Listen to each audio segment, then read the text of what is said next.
വെക്കാതെ ശണ്ടാപ്പോ രുദീശേഹിതായോ. കർണാടകയിലെ ശ്രീരംഗപട്ടണത്തിൽ കബറടക്കം ചെയ്യപ്പെട്ട ഷഹീദെ മില്ലത്ത് ടിപ്പു സുൽത്താൻ റഹ്മത്തുള്ളാഹി അലൈഹി തുല്യതയില്ലാത്ത ചരിത്ര നേതാവാണ്.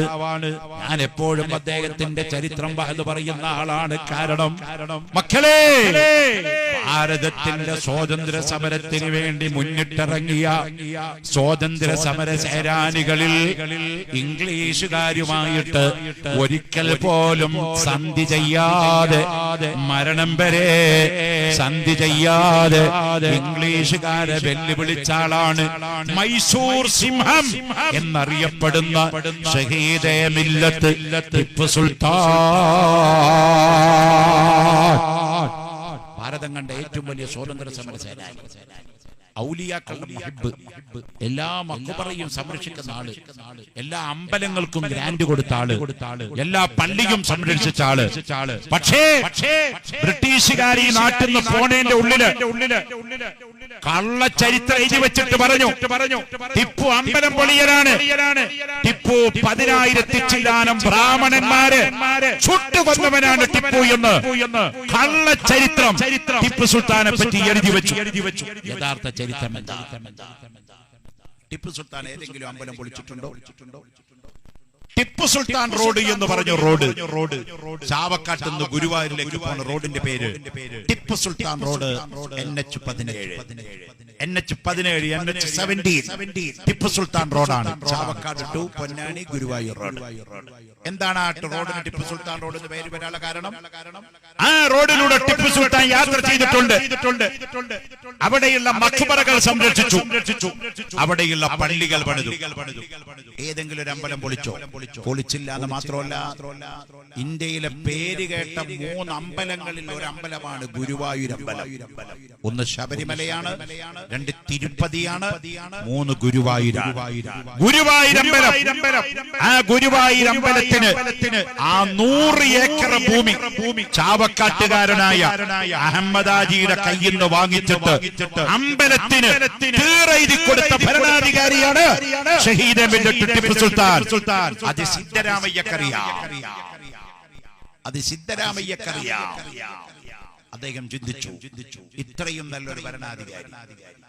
ടിപ്പുവിന്റെ മരണം എങ്ങനെയാണ്? പലരും പല ചരിത്രങ്ങൾ എഴുതി വെച്ചിട്ടുണ്ട്. ടിപ്പുവിന്റെ എങ്ങനെയാ മരിച്ചത്?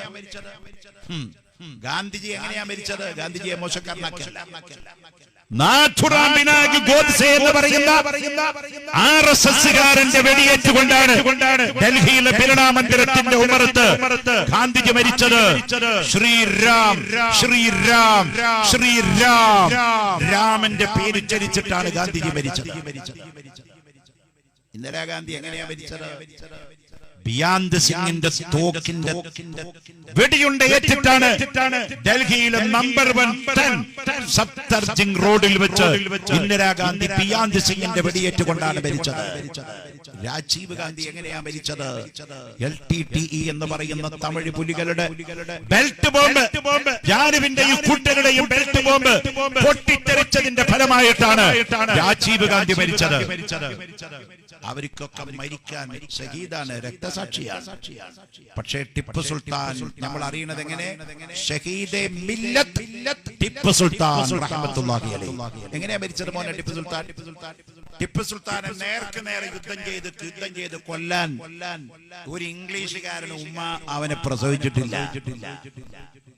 അതുകൊണ്ട് അവർക്കറിയാം ചതിയിലൂടെ പറ്റുള്ളൂ. അതിനവരെന്ത് ചെയ്തു? മീർ സാദിഖ് എന്ന് പറയുന്ന ടിപ്പുവിന്റെ പ്രധാനമന്ത്രിക്ക് കൈക്കൂലി കൊടുത്തിട്ട് കൂടെ കൂട്ടി. ടിപ്പു എപ്പോഴാണ് വെടിവെക്കാൻ പറ്റിയ സമയം? ടിപ്പുവിന്റെ കയ്യിൽ തോക്കില്ലാത്ത വാളില്ലാത്ത സമയം എപ്പോഴാണ്? മീർ സാദിഖ് ഒറ്റ കൊടുത്തിട്ട് പറഞ്ഞു, ഭക്ഷണം കഴിക്കാനിരിക്കുമ്പോ നിറത്തോക്കൂരി നിലത്ത് വെക്കും, അദ്ദേഹത്തിന്റെ അരയിലുള്ള സ്വർണത്തിന്റെ പിടിയുള്ള വാളും നിലത്ത് വെക്കും. ആ സമയത്ത്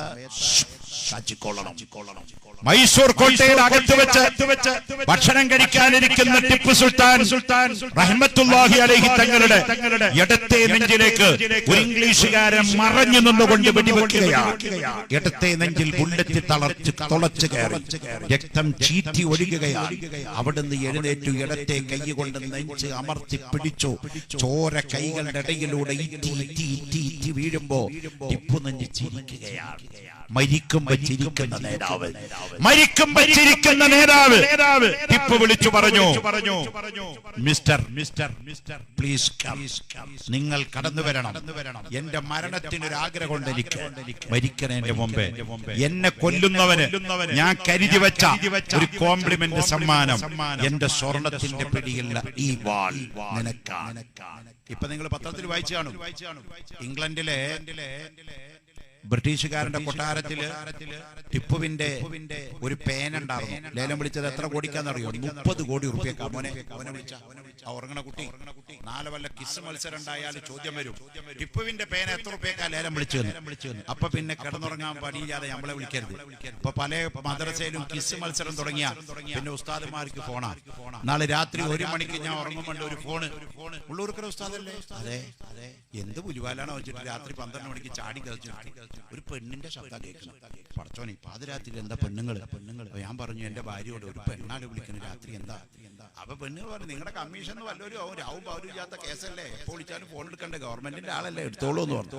വിളിച്ചു നോക്കും, പറയാം ഉസ്താദേ നാളെ കുട്ടികൾക്ക് മദ്രസയിൽ കിസ് പരീക്ഷയാണ്, 12 ചോദ്യം ഉണ്ട്, അതിനൊരു ഉത്തരം പറഞ്ഞു തരാൻ പറ്റുമോ? എപ്പോ? രാത്രി 12 മണിക്കായി.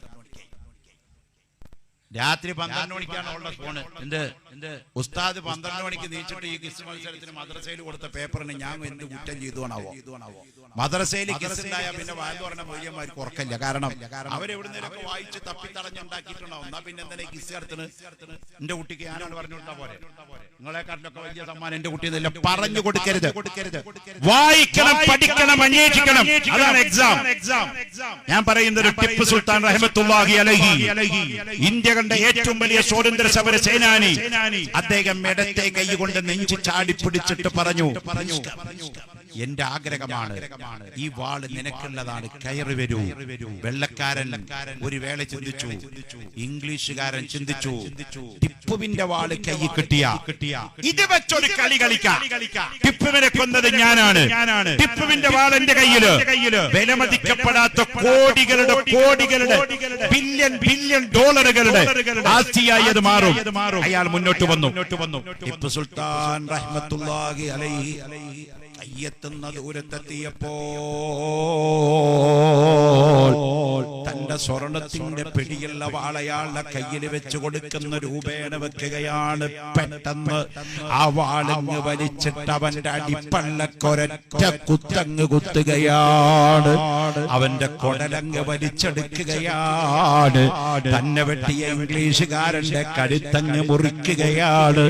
എന്നിട്ട് മൈസൂർ കോട്ടയുടെ മുന്നിൽ കൊണ്ടുവന്ന് വെച്ചിട്ട് ലാ ഇലാഹ ഇല്ലല്ലാഹ് എന്ന് പറഞ്ഞ് മരിച്ച ഇംഗ്ലീഷുകാരന്റെ പേടി സ്വപ്നമാണ് മൈസൂർ സിംഹം. ഹൈദരലിയുടെ പ്രിയപ്പെട്ട മകനായിരിക്കുന്ന ഷഹീദെ മില്ലത്ത് ടിപ്പു സുൽത്താൻ റഹ്മത്തുള്ളാഹി അലൈഹി. നമ്മുടെ ചരിത്രങ്ങളിൽ ഇത് കാണൂല മക്കളെ, നമ്മുടെ ചരിത്രങ്ങളിൽ ഇത് കാണൂല. ഇന്ത്യയിലെ ഏതെങ്കിലും ഒരു സ്വാതന്ത്ര്യ സമര സേനാനിക്ക് സുഭാഷ് ചന്ദ്രബോസ്, ഇന്ത്യയിലെ ഉരുക്കു മനുഷ്യൻ സർദാർ വല്ലഭായ് പട്ടേൽ, മൗലാന അബുൽ കലാം ആസാദ്, മൗലാന മുഹമ്മദ് അലി ജൗഹർ, പണ്ഡിറ്റ് ജവഹർലാൽ നെഹ്റു, മഹാത്മാ ഗാന്ധി, ഡോക്ടർ ബി.ആർ. അംബേദ്കർ തുടങ്ങിയ സ്വാതന്ത്ര്യ സമര സേനാനികൾ അവരുടെ മരണത്തിന്റെ ചരിത്രം വായിക്ക്. ഇതുപോലത്തെ ഒരു ചരിത്രം എഴുതാൻ ഭാരതത്തിൽ ടിപ്പുവിനല്ലാതെ പറ്റിയിട്ടില്ല. അത് മനസ്സിലാക്കി സിദ്ധരാമയ്യ. അതുകൊണ്ട് അദ്ദേഹത്തിന്റെ ജന്മദിനത്തിന് ഒരു അവധി കൊടുക്കാൻ തീരുമാനിച്ചു പോയി. എന്താണ് ഇതിൽ തെറ്റുള്ളത്? പോരാ, ടിപ്പു സുൽത്താൻ ഒരു വലിയായിരുന്നു മോനെ. ടിപ്പു സുൽത്താൻ ഒരു വലിയായിരുന്നു. ഈ വലിയ ഔലിയ എന്ന് പറഞ്ഞ നിങ്ങളുടെ കണ്ണിൽ ആരാ? ഒരു പച്ച തലയെക്കെട്ടു, വല്ലാത്ത താടി, കുളിക്കരുത്, പല്ലിയക്കരുത്, കക്കൂസ് പോയാൽ കഴുകരുത്, മൂത്രമൊഴിച്ചാൽ കഴുകരുത്, എന്നിട്ട് നെക്കൊക്കാൻ വളർത്തി എന്നൊക്കെ പറഞ്ഞിങ്ങനെ നടന്ന് ഒരു 2000 മണി നീളമുള്ള ഒരു ദസ്മീൻ പിടിച്ച് നടന്നാൽ പറയും ചിലപ്പോ പിരാന്താവും, എന്തോ കാര്യമായിട്ട് കിട്ടിയിട്ടുണ്ട് കേട്ടോ പറയും. ഔലിയ അങ്ങനത്തെ ആൾക്കാരൊന്നല്ല. പച്ചത്തലയെക്കെട്ടും പച്ചക്കുപ്പായൊന്നും ഔലിയാടെ ലക്ഷണമല്ല. ആരാണ് യഥാർത്ഥ ഔലിയ? അല്ലാഹു പരിശുദ്ധ ഖുർആനിൽ പറയുന്നു, ഔലിയാക്കൾ എന്ന് പറഞ്ഞാൽ അവർ മുത്തഖീങ്ങളാണ്. മുത്തഖീങ്ങൾ എന്ന് പറഞ്ഞാൽ ആരാണ്? തഖ്വ ചെയ്യുന്നവരാണ്. തഖ്വ ചെയ്യുന്നവര് എന്ന് പറഞ്ഞാൽ ആരാണ്? ഇംതിസാലു അവാമിരില്ലാഹി തആല വജിത്നാബു നവാഗീഹി. അല്ലാഹു തആല കൽപ്പിച്ചതൊക്കെ ജീവിതത്തിൽ കൊണ്ടുവരികയും അല്ലാഹു തആല വർജിച്ചതൊക്കെ വർജിക്കുകയും ചെയ്യുന്നവരാണ്.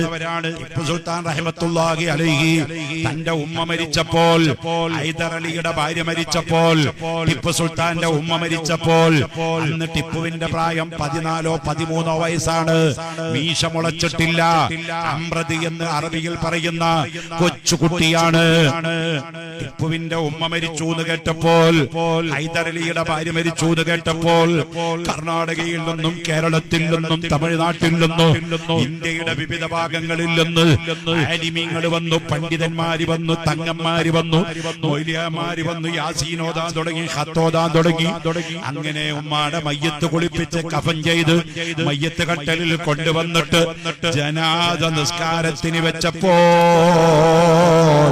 13 വയസ്സ് പ്രായമുള്ള മീശ മുളക്കാത്ത ടിപ്പു സുൽത്താൻ കരഞ്ഞു കലങ്ങിയ കണ്ണുമായി വന്നിട്ട് പറയാണ്, എന്റെ പ്രിയപ്പെട്ട നാട്ടുകാരെ, എനിക്കൊരു കാര്യം പറയാനുണ്ട്.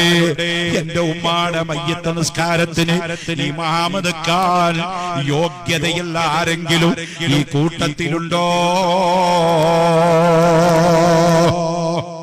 മയ്യത്ത് നിസ്കാരത്തിന് ഇമാമ നിൽക്കാൻ എന്താ ഇത്ര വലിയ യോഗ്യത?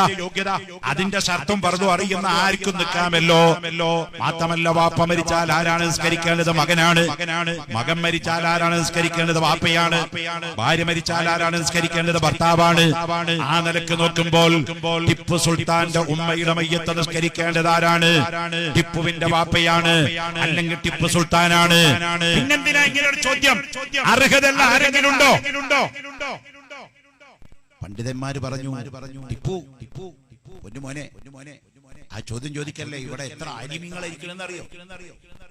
ഇൽമിന്റെ ബഹറുകളായ ആൾക്കാരിക്കണ ഈ മജ്ലിസില്, തങ്ങന്മാരിരിക്കണ ഈ മജ്ലിസില് അങ്ങനത്തെ ചോദ്യം വിവരമില്ലാത്ത ചോദ്യം ഒന്നും ചോദിക്കല്ലേ എന്ന് പറഞ്ഞപ്പോ കൊച്ചുമോൻ പറഞ്ഞു, അല്ല ഉസ്താദേ, ഞാൻ സത്യമായിട്ടും പറയാണ്, എന്റെ ഉമ്മാടെ മയ്യത്ത് നിസ്കാരത്തിന് അർഹതയുള്ള ആരെങ്കിലും, ഇമാമ നിൽക്കാൻ അർഹതയുള്ള ആരെങ്കിലും ഇവിടെ ഉണ്ടോ? അപ്പൊ പണ്ഡിതന്മാര് ചോദിച്ചു, നീ എന്താ മോനെ അതുകൊണ്ട് കരുതുന്നത്? ആ ടിപ്പു സുൽത്താൻ പറഞ്ഞു, ജീവിതത്തിൽ ഇന്നേ വരെ ഓർമ്മ വെച്ച നാല് മുതൽ സുബഹി നിസ്കാരം ഖദാക്കാത്ത ആരെങ്കിലും നിങ്ങളുടെ കൂട്ടത്തിലുണ്ടെങ്കിൽ അവരെന്റെ ഉമ്മാടെ മയ്യത്തിന് ഇമാമ നിൽക്കട്ടെ. തുസല്ലി ബിലാ ഖൽബിൻ സലാത്തൻ ബിമിസ്ലിഹാ യകൂനുൽ ഫതാ മുസ്തൗദിബൽ ലിൽ ഉഖൂബതി തളില്ലു വഖദ് أتممتها غير عالمي تزيد احتياطا ركعة بعد ركعتي. ആ കൂട്ടത്തിലുള്ള ആലിമീങ്ങൾ തലതാഴ്ത്തിക്കൊണ്ട് പറഞ്ഞു, മോനെ, ഞങ്ങളൊക്കെ വലിയ ആലിമീങ്ങളാണ്, തങ്ങന്മാരാണ്, പണ്ഡിതന്മാരാണ്. ചിലപ്പോഴൊക്കെ അറിയാതെ മനഃപൂർവമല്ല സുബഹി ഖദായിട്ടുണ്ട് കേട്ടോ. ആ സമയത്ത് ടിപ്പു പറയുകയാണ്, എനിക്ക് ഓർമ്മ വെച്ച നാള് മുതൽ ഇന്ന് വരെ 13 14 വയസ്സ് പ്രായമുള്ള ടിപ്പു പറയുകയാണ്, എനിക്ക് ഓർമ്മ വെച്ച നാള് മുതൽ ഇന്ന് വരെ എന്റെ ഒരൊറ്റ സുബഹിയും ഖദായിട്ടില്ല. അയാള് വലിയല്ലെങ്കിൽ പിന്നെ ആരാണോ വലിയവിടെ? അവര് വലിയല്ലെങ്കിൽ പിന്നെ ആരാണോ വലിയവിടെ? അതുകൊണ്ട് ശ്രീരംഗപട്ടണത്തടക്കൊന്ന് പോയിക്കോ, ടിപ്പുവിന്റെ ഖബറിന്റെ അടുത്ത് എന്നിട്ട് സലാം പറഞ്ഞോ. ആ ടിപ്പു സുൽത്താന്റെ ജന്മദിനത്തിന് അവധി കൊടുത്തുവെങ്കിൽ അയാൾ നല്ല മനുഷ്യൻ തന്നെയാണ്, അവർക്ക് ആ സ്നേഹം അയാളോടുണ്ട്. ജനാധിപത്യത്തിന്റെ സ്നേഹമാണത്, മതേതരത്വത്തിന്റെ സ്നേഹമാണത്, ഭാരതത്തിന്റെ സ്നേഹമാണത്.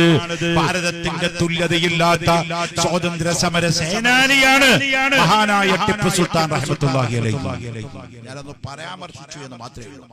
ചരിത്രങ്ങളൊക്കെ നമ്മൾ കൃത്യതയോടെ വായിച്ച് മനസ്സിലാക്കണം.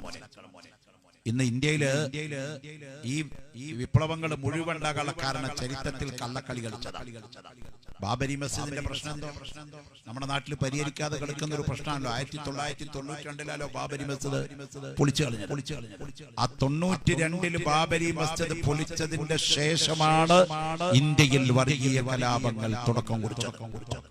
ആ പള്ളി പൊളിച്ചില്ലായിരുന്നുവെങ്കിൽ വർഗീയ കലാപം ഉണ്ടാകുമായിരുന്നില്ല. ആവട്ടെ 92 ബാബരി മസ്ജിദ് പൊളിക്കപ്പെട്ടു പോയി.